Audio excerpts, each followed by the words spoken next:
So yun, what's up mga katotos na ito, nagbibideo naman tayo kasi may pupuntahan tayo na ipopromote natin, kaya lang babawal daw ang sabi ng gwardya dito, kaya hindi ko na pinatuloy kasi hindi raw pwede, kaya bahala ka sa buhay mo.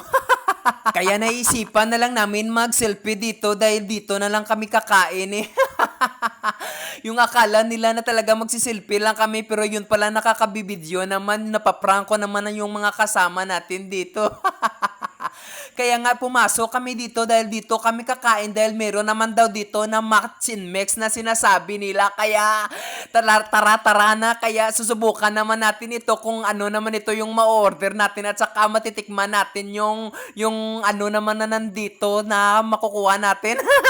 At ito na yung magpipilian nila kapag o-order ka ng hamburger, meron kang float na talagang gusto mong i-mix or gusto mo rin na french fries at saka kung gusto mo rin ng sundae at saka yung Jolly Crispy fries nila. Kaya pipili ka na lang nakapahalagang 75 pesos mo, talagang meron ka nang magmi-mix na kung anong gusto mong pipiliin. At dahil hindi tayo na-approve doon sa atin ipopromote na establishmento, dito na lang muna tayo nagpro-promote. Ito yung Jollibee na itinatawag nila.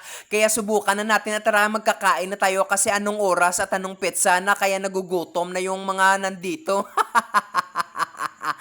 No, kaya napakalapit lang dito sa amin sa store, kaya inumpisa na namin kumain, kaya tara kumain na tayo. At saka kung bago ka pa lang sa channel ko, don't forget to follow me, react and share this video.